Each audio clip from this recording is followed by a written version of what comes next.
أعوذ بالله من الشيطان الرجيم بسم الله الرحمن الرحيم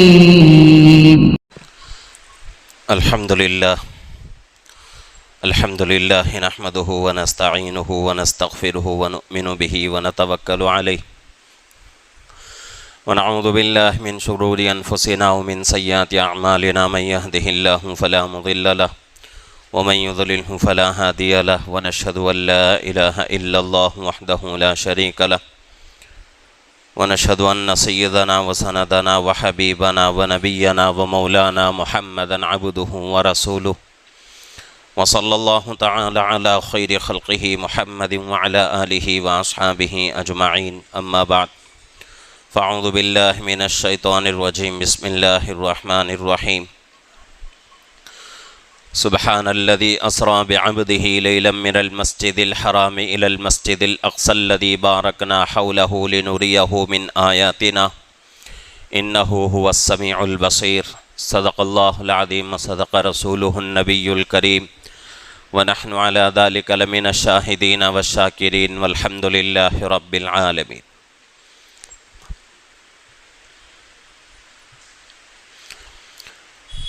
محترم معزز بزرگ اور عزیز دوستو،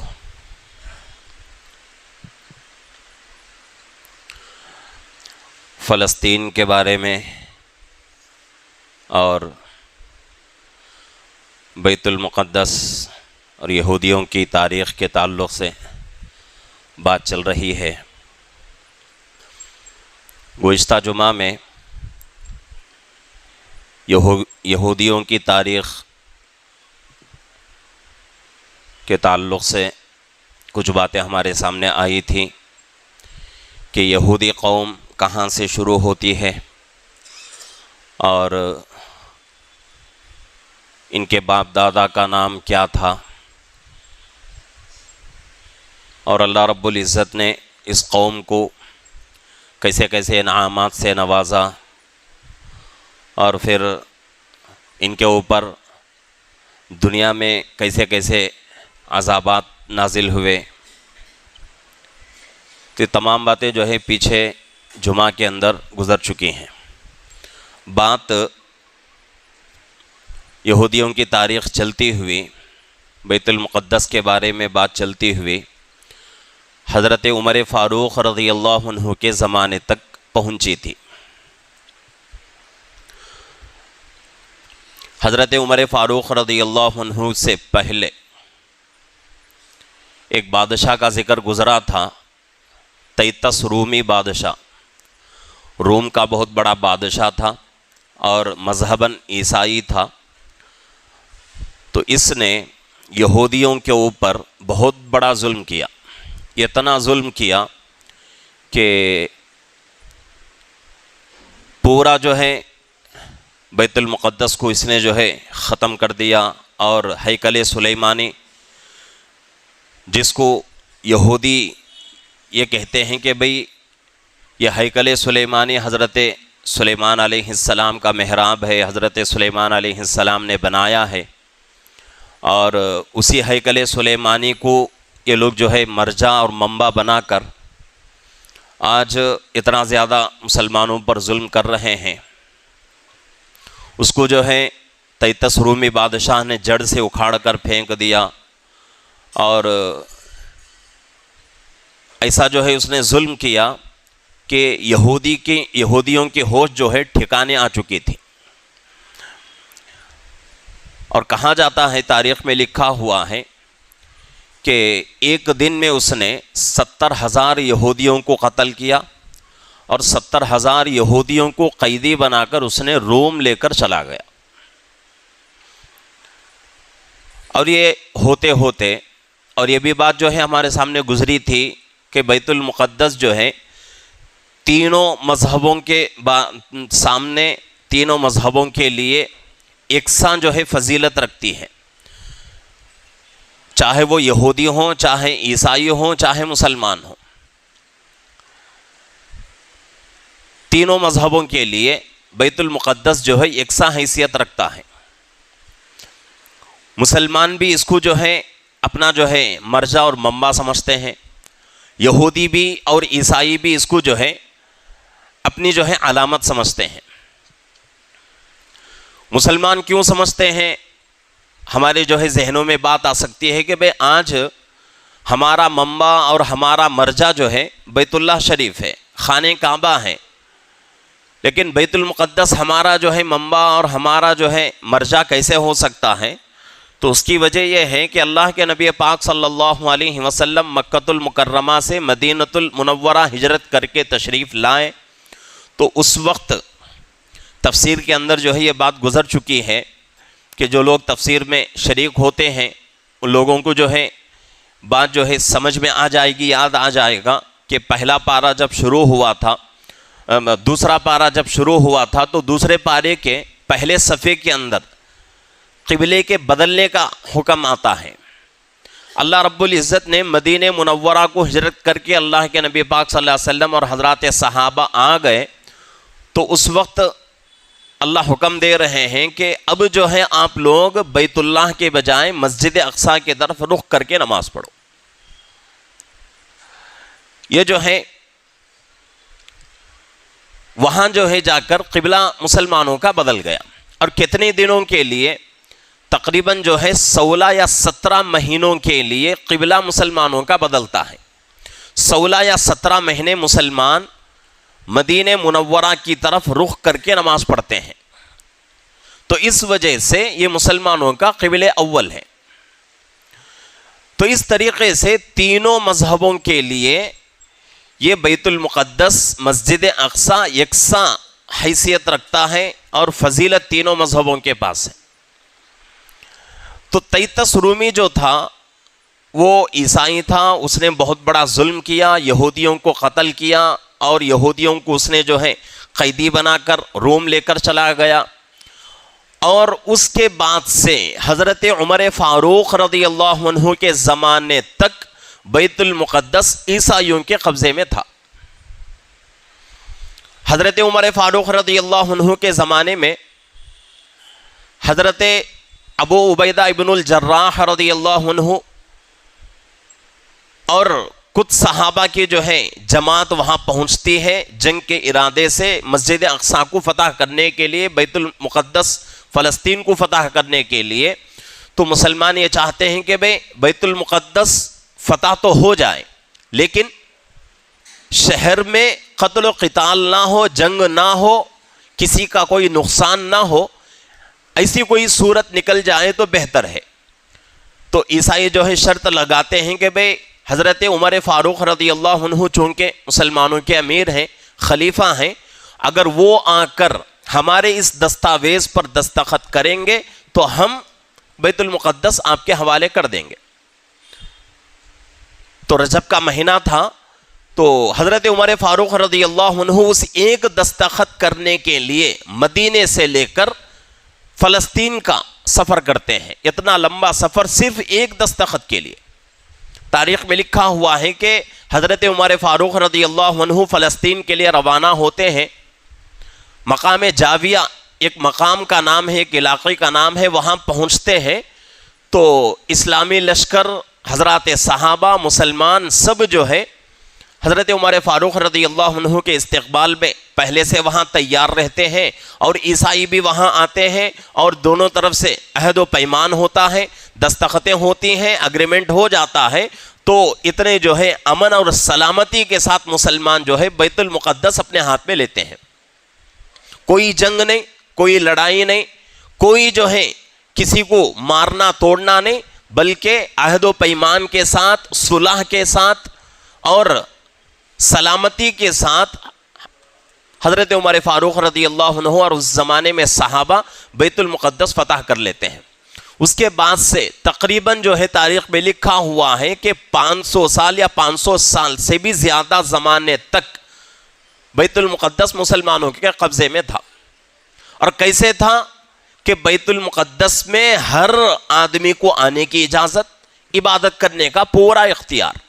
ایسا نہیں کہ صرف مسلمان وہاں نماز پڑھ سکتے ہیں، ایسی بات نہیں، دوسروں کو بھی، یہودیوں کو بھی اجازت تھی اور عیسائیوں کو بھی اجازت تھی کہ وہاں وہ لوگ آ کر عبادت کریں، لیکن حکومت کا حق کسی کو بھی نہیں تھا.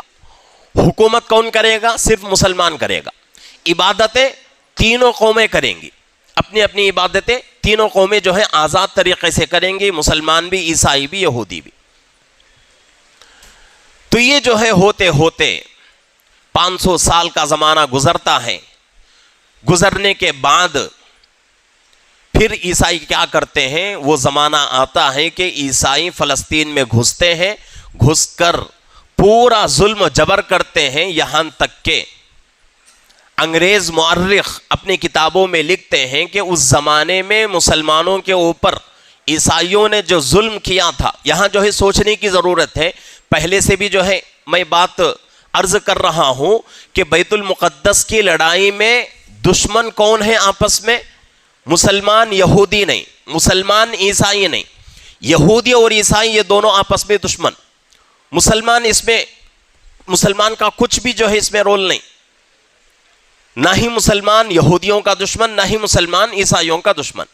یہودی اور عیسائی یہ دونوں قومیں آپس میں دشمنی کر رہے ہیں، اور ایک زمانے تک انہی دونوں قوموں کے بیچ میں جنگیں ہوتی تھی، لڑائیاں ہوتی تھیں. دونوں قومیں، جو قوم جس زمانے میں طاقتور ہوتی تھی جو دوسری قوم کو مارتی تھی.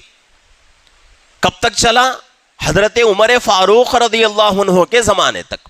اس کے بعد امن اور سلامتی کے ساتھ ان تمام جھگڑوں کو ختم کر کے مسلمان بیت المقدس اپنے ہاتھ میں لیتے ہیں. 500 سال مکمل مسلمانوں کے ہاتھ میں رہتا ہے. اس کے بعد یہاں 500 سال گزرنے کے بعد عیسائی پھر دوبارہ کیا کرتے ہیں؟ مسلمانوں کے اوپر ظلم کرتے ہیں، مسلمان کو قتل کرتے ہیں. یہاں تک کہ انگریز مورخ لکھتے ہیں، لکھنے والے، کہ فلسطین کی گلیوں میں مسلمانوں کا اتنا خون بہنے لگا کہ اگر کوئی ان گلیوں میں جانا چاہے تو اس کے گھٹنوں تک مسلمانوں کا خون لگتا تھا.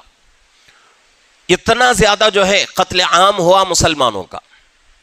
اس کے بعد پھر عیسائی جو ہے بیت المقدس کو قبضہ کر لیے. بیت المقدس جو ہے عیسائیوں کے ہاتھ میں پھر دوبارہ چلا گیا.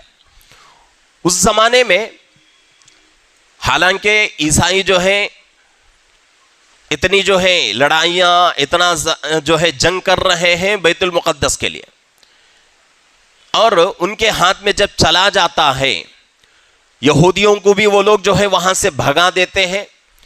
اور جب حضرت عمر فاروق رضی اللہ عنہ کے زمانے میں دونوں قوموں کو حضرت عمر فاروق رضی اللہ عنہ نے یکساں طور پر یہ حیثیت عطا فرمائی کہ بھئی آپ لوگ دونوں فلسطین آ سکتے ہیں، مسجد اقصی میں، بیت المقدس میں آ کر عبادت کر سکتے ہیں. تو اس وقت عیسائی اور یہودی دونوں کہنے لگے کہ اگر یہودی یہاں رہیں گے، عیسائی کہنے لگے کہ ہم ان کے ساتھ نہیں رہنا چاہتے. عیسائی اگر یہاں رہیں تو یہودی کہہ رہے ہیں کہ ہم عیسائیوں کے ساتھ نہیں رہتے، ہم کو جو ہے الگ علاقہ بنا کے دے دو. تو اس وقت جو اگریمنٹ ہوا تھا ان میں سے یہودیوں کے ساتھ بھی ہوا اور عیسائیوں کے ساتھ. عیسائیوں کے بارے میں جو ہے ایک بات یہ بھی لکھی ہوئی ہے کتابوں کے اندر کہ اس عہد و پیمان میں، اس اگریمنٹ میں یہ بات بھی آئی تھی کہ حضرت مسیح کی ان کے پاس کچھ مورتیاں تھیں، ان مورتیوں کی بھی ہم لوگ حفاظت کریں گے. کس کے طرف سے وعدہ ہو رہا ہے؟ مسلمانوں کے امیر المومنین حضرت عمر فاروق رضی اللہ عنہ کے طرف سے، مسلمانوں کے طرف سے، صحابہ کے طرف سے. صرف زبانی وعدہ نہیں بلکہ لکھ کر اس کے اوپر دستخط بھی ہو رہا ہے کہ بھئی آپ کے مسیح کی مورتیوں کی بھی ہم لوگ حفاظت کریں گے. اتنا جو ہے ہمارا اسلام امن اور سلامتی کا مذہب ہے. لیکن ہوتے ہوتے عیسائی پھر دوبارہ بیت المقدس پر قابض ہوتے ہیں. قابض ہونے کے بعد اتنا زیادہ ظلم ہوتا ہے، اتنا زیادہ ظلم ہوتا ہے، اس کو جو ہے ہم بیان بھی نہیں کر سکتے، تصور میں بھی نہیں لا سکتے کہ اتنا زیادہ مسلمانوں کا ظلم ہوتا ہے. اس کے بعد کچھ زمانہ گزرتا ہے. حضرت نور الدین زنگی رحمت اللہ علیہ کا زمانہ آتا ہے. یہ جو ہے عالم اسلام کے بہت بڑے بادشاہ، اور ان کے زمانے میں ان کے کمانڈر حضرت سلطان صلاح الدین ایوبی رحمت اللہ علیہ اس زمانے میں مصر کے بادشاہ مقرر ہوئے. تو جب مصر کے بادشاہ حضرت سلطان صلاح الدین ایوبی رحمۃ اللہ علیہ مقرر ہوتے ہیں تو وہاں سے جو ہے پھر جو ہے بیت المقدس کے طرف چہل قدمی ہوتی ہے، پہل ہوتی ہے کہ بھئی بیت المقدس کو جو ہے فتح کر لیا جائے. تو حضرت سلطان صلاح الدین ایوبی رحمۃ اللہ علیہ شام اور شام کے علاقے کو فتح کرتے ہوئے بیت المقدس پہنچتے ہیں، فلسطین پہنچتے ہیں. فلسطین پہنچ کر وہاں جو قومیں ہیں عیسائی قوم، اس سے جو ہے بات چیت ہوتی ہے. کچھ لوگ جو ہے جنگ کے لیے تیار ہو جاتے ہیں، کچھ لوگ عہد و پیمان پر جو ہے راضی ہو جاتے ہیں، صلح کے اوپر آتے ہیں. تو حضرت سلطان صلاح الدین ایوبی رحمۃ اللہ علیہ پورے جو ہے فلسطین میں اعلان کرا دیتے ہیں کہ بھئی ہم مسجد اقصیٰ کو فتح کرنے کے لیے کسی عامی آدمی کو نہیں ماریں گے، کسی کو ہم قتل نہیں کریں گے، کسی سے ہم لڑائی جھگڑا نہیں کریں گے. اگر کوئی آدمی ہم سے جنگ کرنا چاہے تو ہم بھی اس کے سامنے کھڑے ہیں، جنگ کرنے کے لیے تیار ہیں.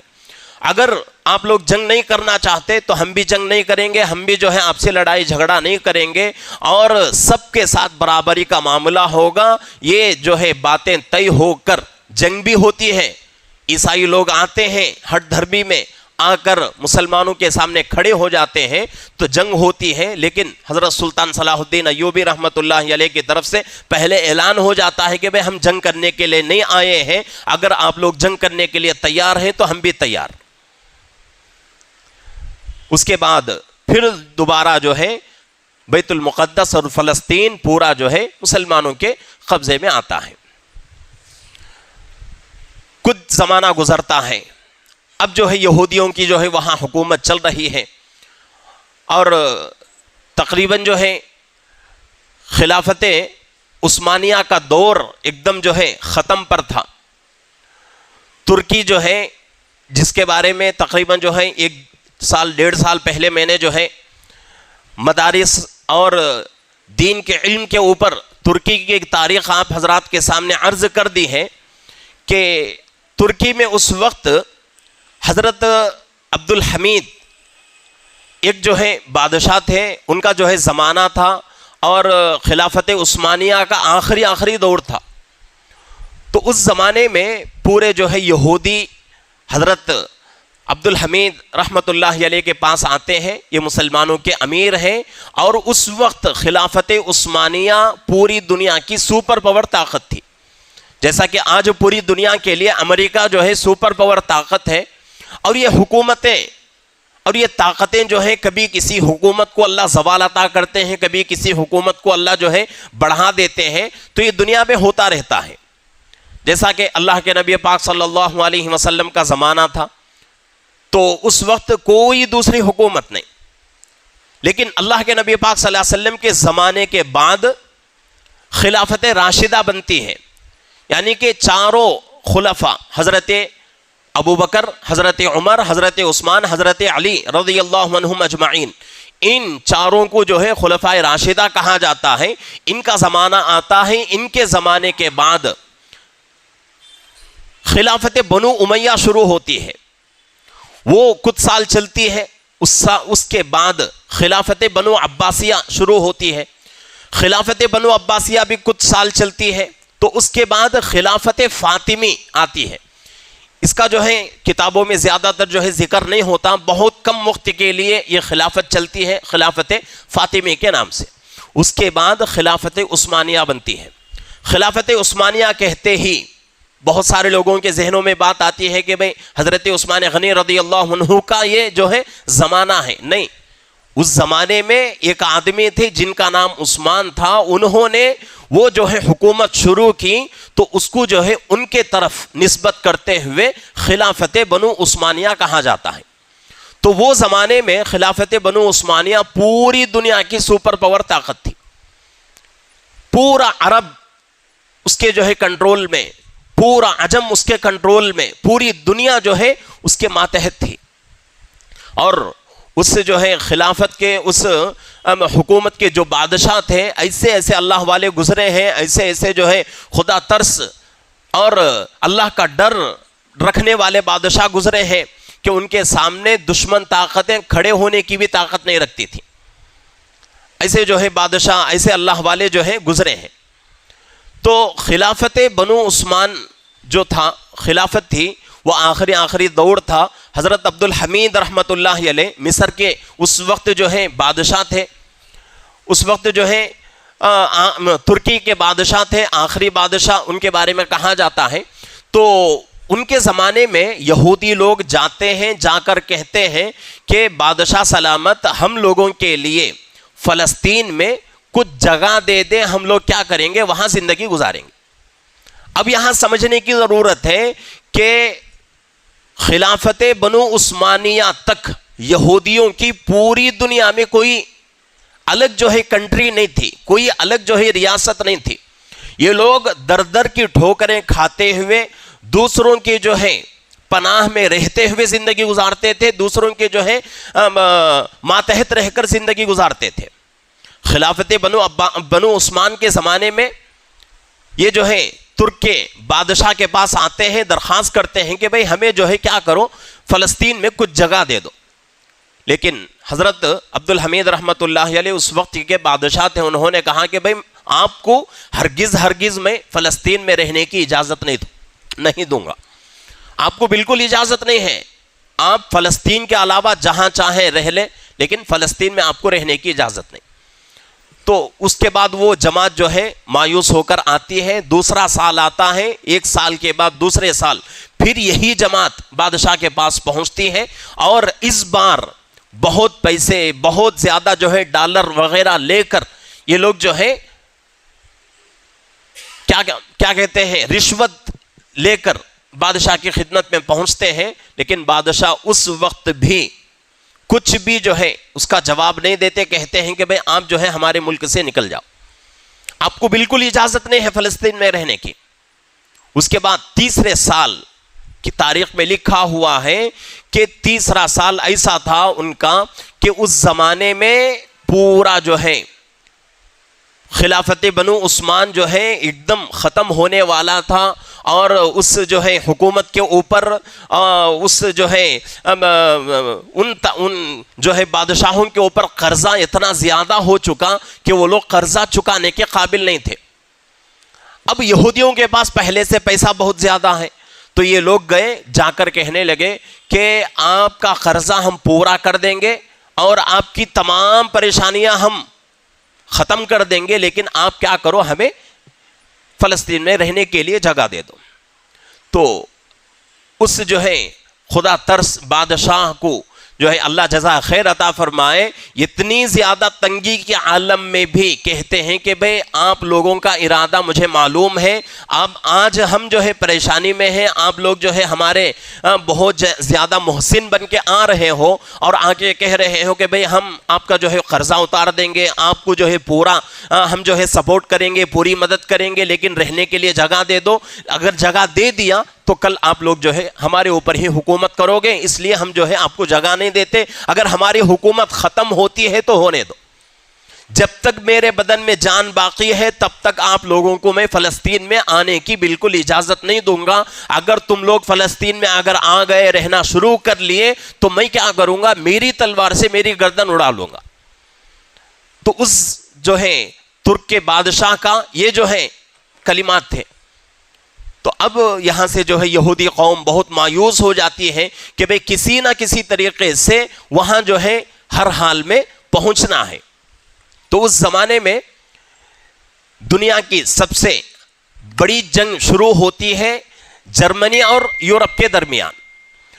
اور ان دو ملکوں کے درمیان جب جنگ چھیڑ جاتی ہے تو کچھ ممالک جرمنی کے ساتھ ہوتے ہیں، کچھ ممالک یورپ کے ساتھ ہو جاتے ہیں. اور اس جنگ میں جرمن جو ہے ہار جاتا ہے، اور اس زمانے میں خلافت بنو عثمانیہ ترکی ہو یا پھر اور کوئی ملک ہو، اسلامی ملک، یہ پورے ممالک جرمنی کے ساتھ کھڑے تھے. تو اب یہاں جو ہے جرمنی ہار گئی پہلی جنگ میں، تو اس لیے مسلمانوں کو بہت بڑا نقصان ہو گیا. اب وہاں سے یہودی جو ہے اپنے جو ہے ایک ٹارگٹ سے، اپنے جو ہے ایک پلان کے ساتھ، پہلے سے یہ لوگ جو ہے یورپ کے ساتھ ملے ہوئے تھے، تو یورپ والوں سے کہا کہ بھئی ہم پورا آپ کا ساتھ دیں گے، پوری مدد کریں گے. انویسٹ کریں گے آپ کے جنگ میں، پورا پیسہ ہم لگائیں گے، لیکن حکومت آپ کی آنے کے بعد ہم کو جو ہے فلسطین میں رہنے کی اجازت دے دو۔ اب جنگ ہار گئے مسلمان، جرمنی ہار گئی جنگ، تو اس کے بعد یورپ کے حوالے پوری دنیا ہو گئی، تو اس کے بعد یہودی لوگ وہاں آ کر رہنا شروع کر لیے۔ اس زمانے میں فلسطینیوں کے اوپر ظلم ہو رہا تھا یورپ کے طرف سے، تو اس زمانے میں فلسطین کے ایک مفتی اعظم تھے، مفتی امین الحسینی رحمت اللہ علیہ۔ ان کے بارے میں کہا جاتا ہے کہ ابھی نوجوان تھے، بالکل جوانی کے عالم میں تھے، تو اس وقت یہودی لوگ فلسطین میں آ گئے، فلسطینیوں سے زمینیں خرید رہے ہیں اور اپنا گھر بنا رہے ہیں، اپنا بزنس کر رہے ہیں۔ تو اس وقت انہوں نے جو ہے فتویٰ دے دیا کہ بھئی کوئی بھی مسلمان یہودی کو اپنی زمین نہیں بیچے گا، اگر کوئی بیچ رہا ہے تو اس کا بیچنا اور اس کا لینا دونوں جو ہے یہ حرام ہے۔ تو اس زمانے میں انہوں نے فتویٰ دیا، اس زمانے کے فتوے پر ہمارے ہندوستان کے بڑے بڑے اکابر جیسا کہ حضرت مفتی اشرف علی صاحب تھانوی رحمۃ اللہ علیہ، حضرت مفتی کفایت اللہ صاحب رحمۃ اللہ علیہ، بہت بڑے بڑے علماء اس فتوے کا ساتھ دیا۔ اور لیکن وہاں کے مسلمان اس بات کو نہیں سمجھے، بس جو ہے جب فتویٰ آ گیا تو فتویٰ آنے کے بعد زمین کی قیمت دوگنی 4 گنی زیادہ ہو گئی۔ اب مسلمان جو ہے لالچ میں آ گئے، لالچ میں آ کر اپنے زمینیں بیچنا شروع کیے، تو یہاں سے جو ہے شروع ہو کر 1940 پر 7 کا زمانہ آتا ہے، تو اس وقت پورے دنیا میں اعلان کر دیا جاتا ہے کہ بھئی اسرائیل جو ہے یہ یہودیوں کا ایک اڈا ہے، یہودیوں کی ایک جو ہے بستی ہے، یہودیوں کا ایک جو ہے الگ علاقہ ہے۔ اب یہاں سے جو ہے فلسطین کا کچھ علاقہ، اور اسی طریقے سے غزہ اور حماس، اور اسی طریقے سے مصر کا کچھ علاقہ، شام کا کچھ علاقہ ان کے قبضے میں دے دیا جاتا ہے۔ تو یہ جو ہے پوری جو ہے تاریخ، ابھی میں نے جتنی باتیں عرض کی ہیں بہت ہی مختصر طور پر یہ تاریخ جو ہے میں نے آپ کے سامنے عرض کی ہے۔ اگر فلسطین کی اور مسلمانوں کی تاریخ کو پڑھیں گے، سمجھیں گے، تو سمجھ میں آئے گا کہ وہاں کے مسلمان کتنا زیادہ ظلم سہ رہے ہیں۔ ابھی جو ہے جنگ ہو رہی ہے، کتنے مسلمانوں کو جو ہے ان لوگوں نے مار دیا، اس میں کتنے بچے، کتنے جو ہے نوجوان، کتنے جو ہے بوڑھے، کتنی عورتیں، چھوٹا بچہ۔ 2-3 ویڈیوز جو ہے وائرل ہو رہے ہیں کہ صرف 1.5 یا 2 مہینے کا بچہ ہے۔ یہودیوں نے ایک گھر کے اوپر بم گرایا، بم گرنے کی وجہ سے پورا گھر تباہ ہو گیا، بڑے جوان سب مر گئے۔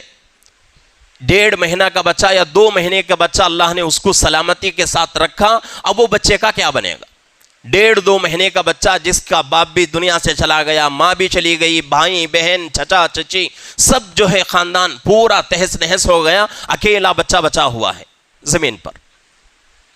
تو ایسے جو ہے بہت سارا جو ہے ابھی تک وہ ظلم ختم نہیں ہوا، رکا نہیں، بس ظلم میں اضافہ ہوتا ہی جا رہا ہے۔ اب اعلان ہو رہا ہے کہ بھئی جتنے بھی پوری دنیا میں یہودی ہیں جنہوں نے آرمی میں کام کیا ہے، پیچھے زمانے میں ریٹائرڈ ہو چکے ہیں، وہ بھی آ جائیں اور آ کر مسلمانوں کے خلاف جنگ شروع کر دیں۔ ایک ویڈیو جو ہے کل میں نے دیکھا ہے، تقریباً جس کی عمر بتائی جا رہی ہے کہ 90 سے 90 تک کی ہے، ریٹائرڈ ہو کر زمانہ ہو چکا، بوڑھا ہو چکا ہے، زبان جو ہے اس کی لڑکھڑا رہی ہے، آواز میں کپ کپی شروع ہو گئی، لیکن وہ آدمی کہہ رہا ہے کہ بھئی کسی بھی طریقے سے مسلمانوں کو ختم کرو، چاہے بم گرا کر ختم کرو، میزائل ڈال کر ختم کرو، کسی بھی طریقے سے مسلمانوں کو ختم کر دو، یہ لوگ بڑے بے وفا ہیں۔ تو اتنا زیادہ جو ہے مسلمانوں پہ ظلم ہو رہا ہے، اور آج ہم جو ہے کتنے جو ہے آسانی کے ساتھ اور کتنے جو ہے مزے میں زندگی گزار رہے ہیں۔ اب ہمارے لیے کیا سبق ہے، ہم کو کیا کرنا ہے اس معاملے میں؟ تو ہمارے اکابر اس وقت کیا فرما رہے ہیں کہ بھئی جتنا بھی سامان اسرائیل کا بک رہا ہے ہمارے ان ممالک میں، ان تمام چیزوں کو جو ہے چھوڑ دیں۔ یہ سب سے پہلی بات، سب سے پہلی محنت ہماری طرف سے ہو کہ جتنی بھی چیزیں، چاہے وہ کول ڈرنک ہو، چاہے کوئی مٹھائی ہو، کوئی اور چیز پہننے کی ہو، یا پھر کوئی اور گھر کی چیز ہو، ہر چیز، کوئی بھی چیز اگر اسرائیل کی ہے تو اس کو جو ہے اوائڈ کریں، اور اس کو جو ہے گھر سے نکال دیں، اور اس کو خریدنا بیچنا جو ہے بند کر دیں۔ اور اس کے ساتھ ساتھ دوسرا جو ہے یہ ہمیں ہدایت دی جا رہی ہے کہ نیٹ آج جو چل رہا ہے پورا کا پورا جو ہے یہودیوں کے ہاتھ میں ہے۔ تو مسلمان آج زیادہ سے زیادہ یہ کر سکتے ہیں، کم سے کم آخری درجہ کہ مسلمان جو ہے نیٹ کا استعمال کم سے کم کریں، کم سے کم اتنا جو ہے استعمال کم کر دیں جس سے جو ہے ہماری ضروری جو ضرورتیں ہیں وہ پوری ہو سکیں بس۔ اس لیے کہ آج پورا جو ہے پوری دنیا اسرائیل کے حوالے ہو کر اور اسرائیل کی جو ہے غلام بن کے زندگی گزار رہی ہے، تو یہ دو چیزیں ہم کو کرنا ہے۔ اسرائیل کی جتنی جو ہے چیزیں آ رہی ہیں ان تمام چیزوں کو چھوڑیں، نیٹ کا جتنا جو ہے کم استعمال کریں، یہ جو ہے ہمارے لیے اور مسلمانوں کے لیے بہتر ہے۔ اور اس کے ساتھ ساتھ گزشتہ جمعہ میں نے عرض کیا ہے کہ لا الہ الا انت سبحانک انی کنت من الظالمین، اس دعا کا اہتمام اور اس کے ساتھ ساتھ حسبنا اللہ ونعم الوکیل، اس دعا کا بھی اہتمام کریں۔ یہ جو ہے بہت ہی مجرب دعائیں ہیں، اللہ رب العزت کی اس کے دعاؤں کے اوپر جو ہے بہت بڑی مدد آئے گی، تو اس لیے چار کام ہم کو کرنا ہے۔ اللہ رب العزت سے دعا ہے کہ اللہ رب العزت ہم تمام کو اور خصوصاً جو ہے مسلمانوں کے اوپر، فلسطین کی غزہ کے جو مسلمانوں کے اوپر جو حالات ہو رہے ہیں، وہاں جو ظلم ہو رہا ہے، اللہ رب العزت جو ہے ظالم کو جلد سے جلد صحیح سبق اللہ ان کو سکھائے اور وہاں کے مسلمانوں کی اللہ مدد فرمائے، اور ہم سب کو جو ہے ایک بن کر اور صحیح طریقے سے اتحاد اتفاق کے ساتھ رہنے کی اللہ ہم سب کو توفیق عطا فرمائے۔ آمین۔ وآخر دعوانا الحمدللہ رب العالمین۔